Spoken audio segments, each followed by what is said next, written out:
Hello, everyone, and welcome to our educational session. The topic of this session today is the death of ownership and the rise of rentership.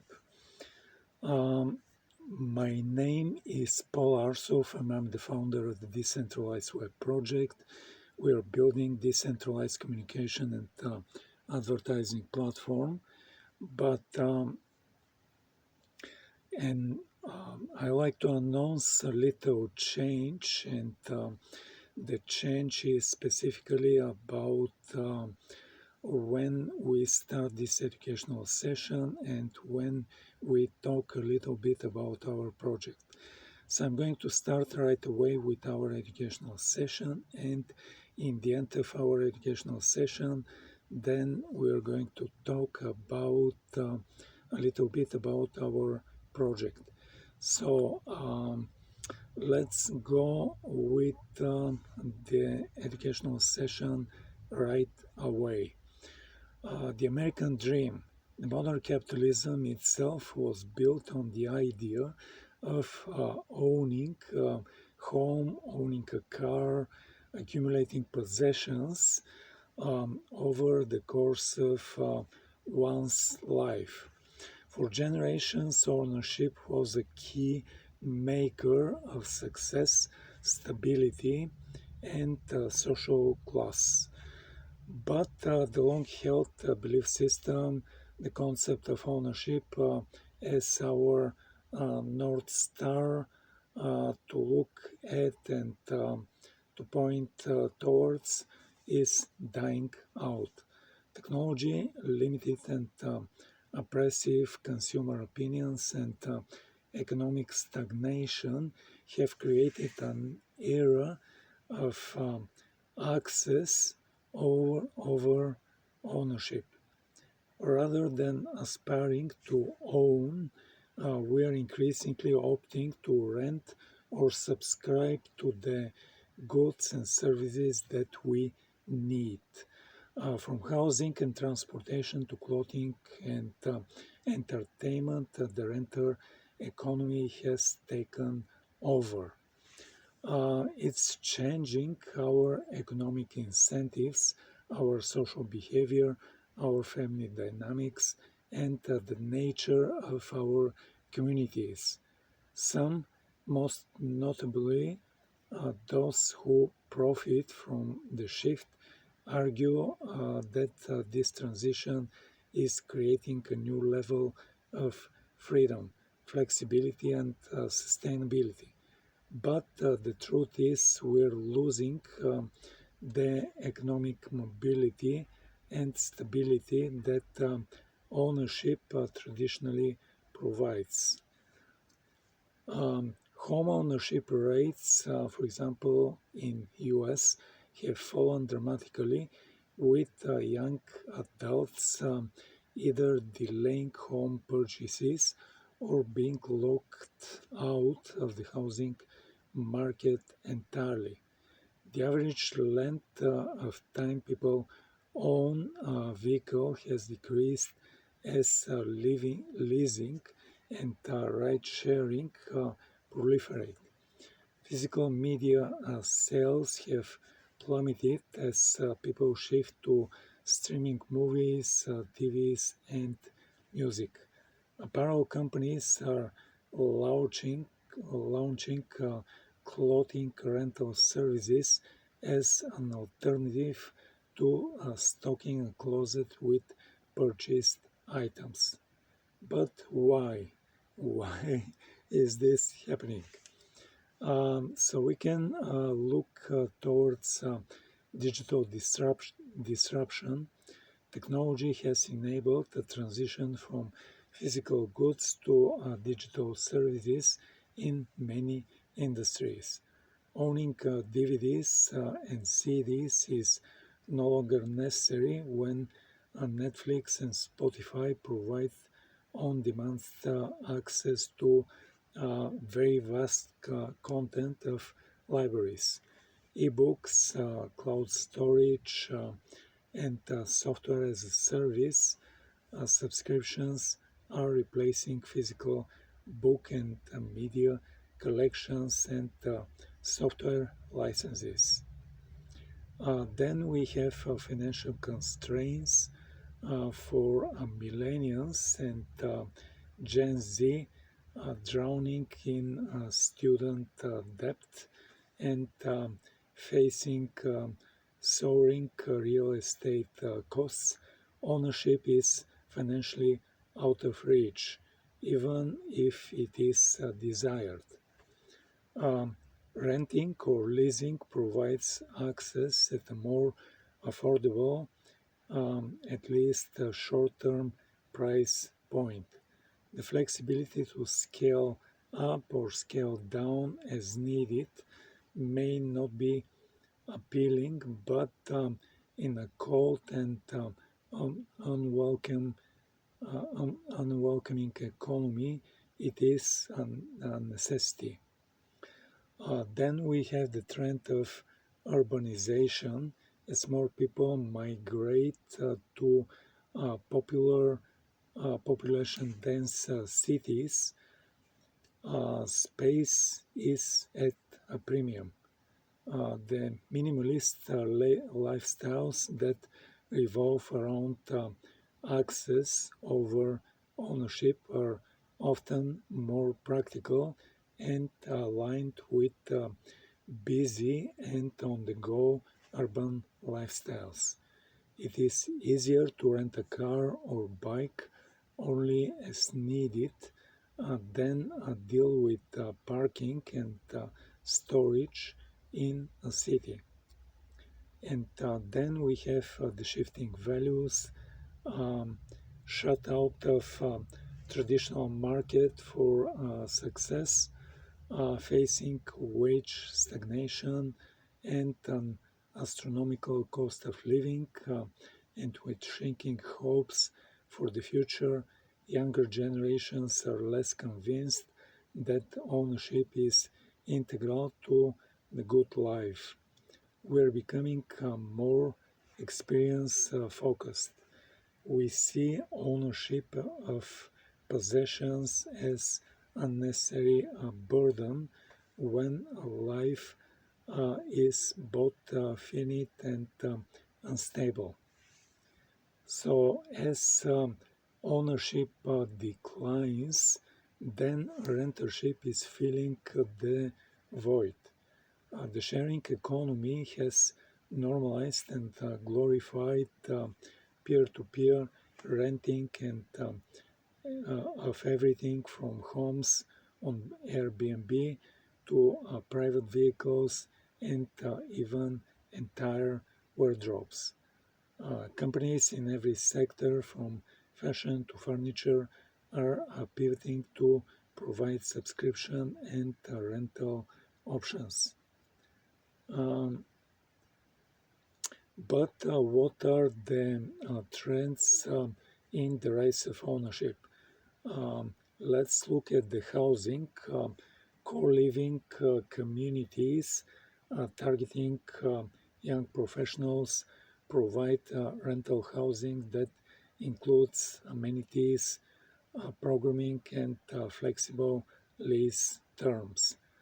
Startups are offering rent-to-own models and long-term apartment leases with bundled services. If we look at transportation, car leasing and subscription services are booming. Ride hailing and micro mobility services, for example, with bikes and scooters, are offering on demand transportation without car ownership or even without bike or scooter ownership. Even airlines now offer subscriptions for frequent flyers. Um, so, if we're looking at apparel, major clothing brands like American Eagle and Urban Outfitters now offer rental services akin to Rent the Runway. Back-end watch rental is gaining traction as broke but status conscious consumers look for short term variety over permanent collections. So, if we're looking at furniture and appliances, for example, IKEA and West Elm are testing furniture rental programs.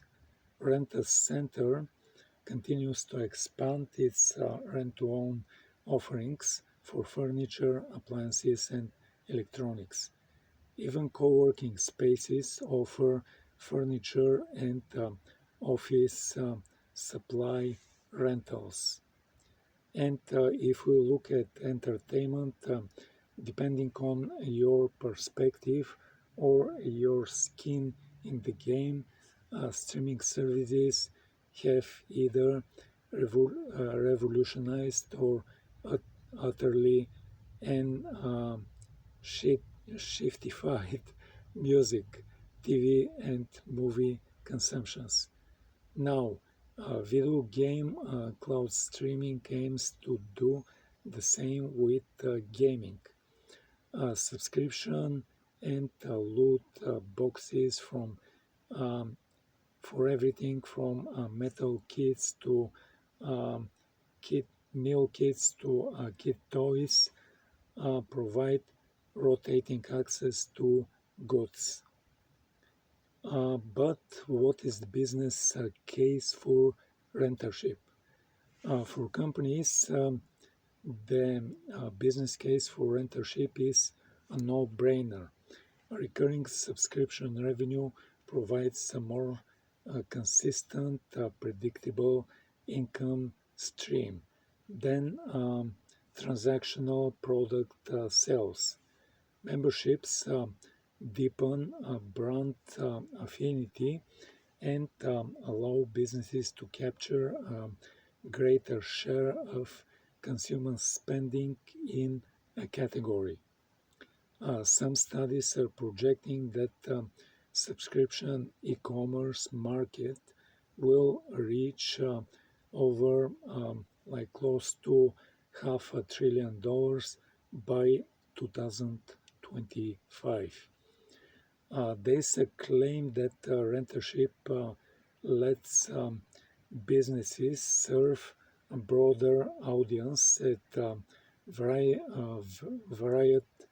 price point. Luxury goods become accessible through rental to those who couldn't afford outright purchase. Subscription tiers from basic to premium allow companies to segment consumers and capture value across the demand curve. For the providers, rentership models have much more favorable unit economics. Renting an item multiple times generate more cumulative revenue than one-time sale. Rental allows consumers to retain control of the customer experience end to end.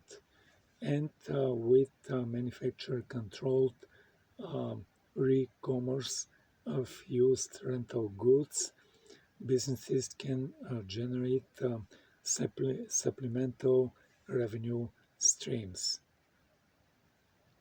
The access economy clearly makes sense for businesses and to lesser degree consumers on a micro level. But the broader societal implications are much more complex and unpleasant. Historically, ownership, especially of home, has been a key tool for building a stable middle class and enabling upward mobility. Home equity built through mortgage payments over time constitutes the majority of net worth for middle-class families. Rentership fucks this dynamic. Without owned assets to fall back on, families are vulnerable to financial shocks and displacement. Racial wealth gaps are expanding as a community of color are disproportionately consigned to rentership. It is hard not to see this as the emergence of so-called new feudalism as society stratifies into property owners and perpetual renters. Ownership of possession has been a key part of how people construct their identities and signal status. If you are what you own, what happens to the self in an access-based economy? You can ask yourself this question. Rentership provides variety, but it doesn't give anyone the deeper sense of personal meaning and memory associated with own objects. Minimalist millennials may construct identity through experiences and digital curation instead, but others may feel adrift without the physical emblems of self and accomplishment that ownership provides. The object in our lives shape of, uh, shapes us as much as we shape them. Um, Ownership encourages people to invest in and advocate for their communities. And the pride associated with ownership promotes civic participation. Rentership leads to a more transient population. People with shallow roots in a community are less likely to plant deeper ones through volunteering, uh, through local politics, and through community building.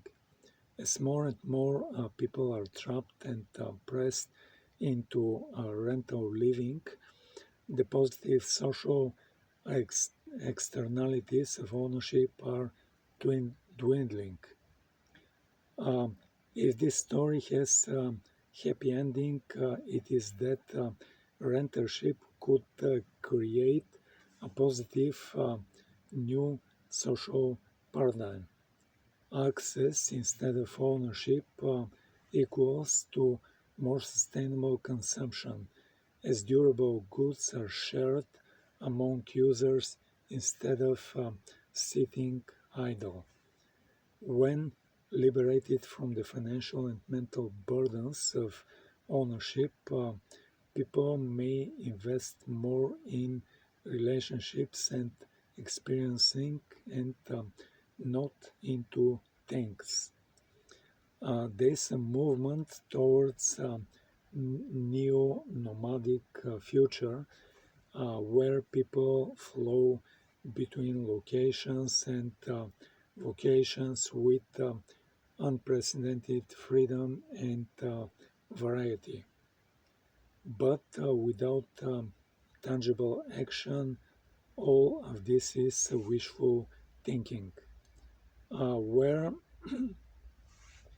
practical and financial possible at an individual level, we have to seriously consider the long-term value of ownership before foregoing it entirely for the experience of rentership. Yes, renting can provide valuable flexibility, but owning select assets like a home, if possible, is still going to offer more financial security for most people.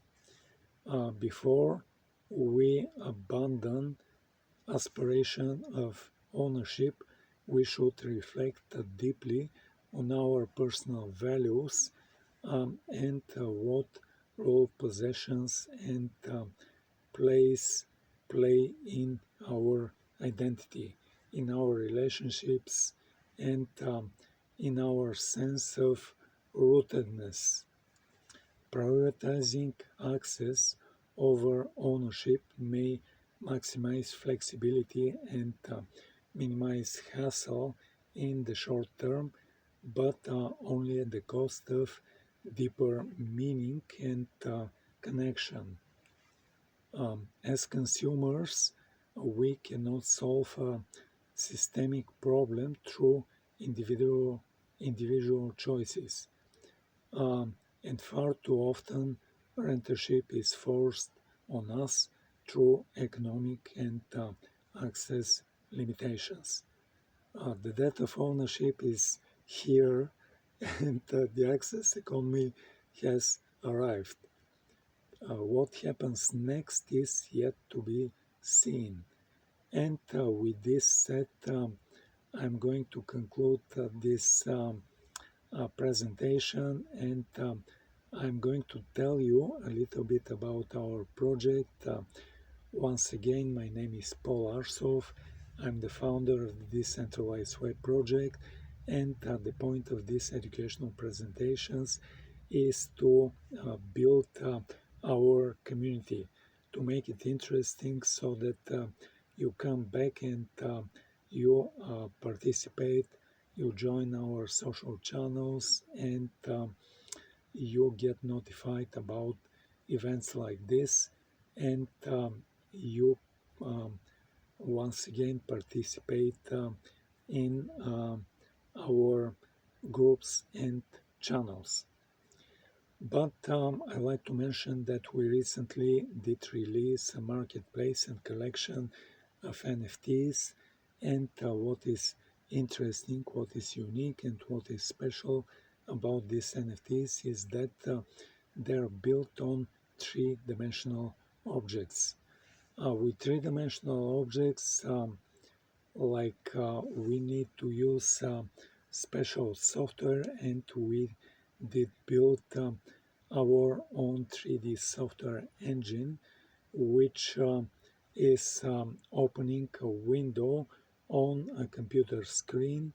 It is loading the 3D NFT object, and it starts animating this 3D object in a way of moving it in a random fashion around this window. And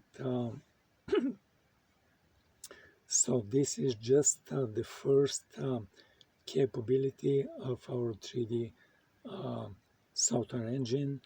The second and important capability of our 3D NFTs is the capability of speaking.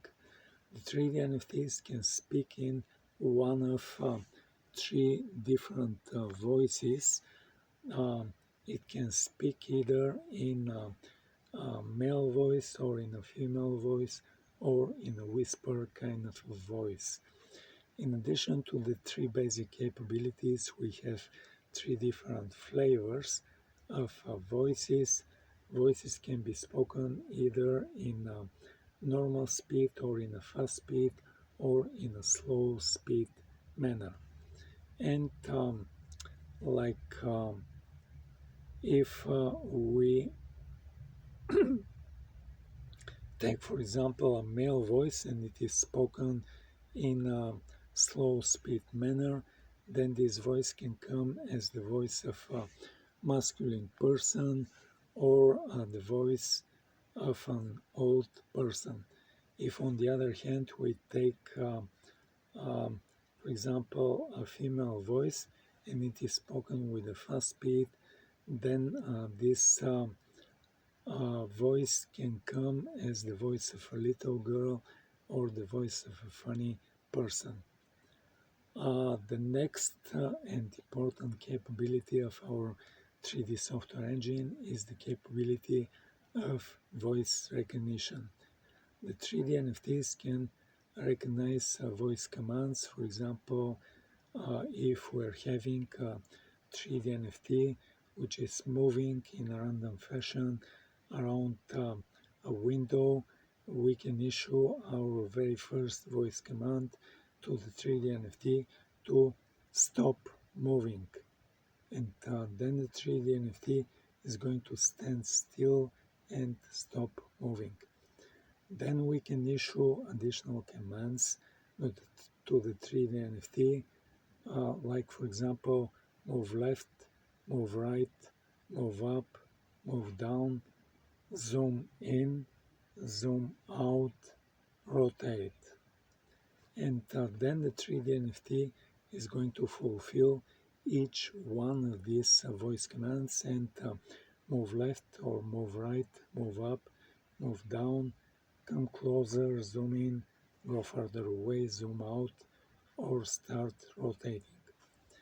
The next capability that we have for our 3D NFT and our 3D software engine is the capability of them having basic artificial intelligence. You can ask the 3D NFT what is your name, and then the 3D NFT is going to reply with their name. You can ask the 3D NFT who are you, and then the 3D NFT is going to respond with who they are. You can ask the 3D NFT to describe something. For example, describe Web3 or describe decentralization or describe Russia. And then the 3D NFT is going to describe in few sentences about Web3 or about decentralization or about the country called Russia. And the last capability that we will be having for our 3D NFT is the capability of them being able, us being able to see them in real 3 dimensions. We are going to be having a version. Currently, the 3D NFT are displayed on a flat 2-dimensional computer screen, and we are using our imagination to imagine this 2-dimensional 3D objects in real 3 dimensions. But we're going to be having version of the 3D NFTs which is going to be displayed in a way of stereoscopics. And what stereoscopics means is that part of the 3D NFT is going to be displayed in red or reddish colors, and another part of the 3D NFT is going to be displayed in blue or bluish colors. Then you, the user, can come to our 3D NFT marketplace, and this is the time for me to mention the name and the URL of our 3D NFT marketplace. It is typed as 3dnft.decentralizedweb.org. 3D NFT is typed in a way of the number 3 followed by the letter D followed by 3 other letters NFT. Altogether 3D NFT. Then there is dot, then there are 2 words which are all together: decentralized and web. Decentralizedweb.org. Once again, 3dnft.decentralizedweb.org. On the bottom of every page, you can see the icons of the social networks that we post on. You can click on one or more, become a follower, or become a member of a group, and get notified about events just like the event today, and get also become a member of the group and post or participate in the group. So I did mention the last and not least important capability of um, us seeing them in real three dimensions. And when you come to our website, when you click on the composite image of our first collection on the main page, then you can see um, all of the items and all of the 3D NFTs in our very first collection. And above this, you're going to see a link to accessories. When you click on this link to accessories, then you're going to see um, uh, a link where you can order special glasses.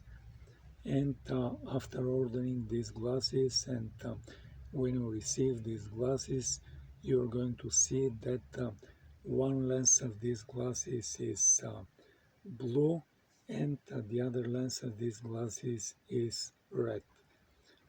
Then you can put these glasses on and you can request a displaying of the 3D NFT in a way of stereoscopics, and together with the glasses you're going to see the 3D NFT as coming out of the flat two-dimensional computer screen, and you're going to see it in real three dimensions.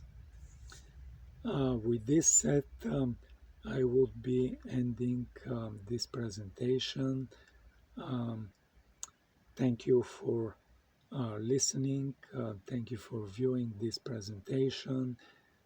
Have a nice day, have a nice evening, and goodbye.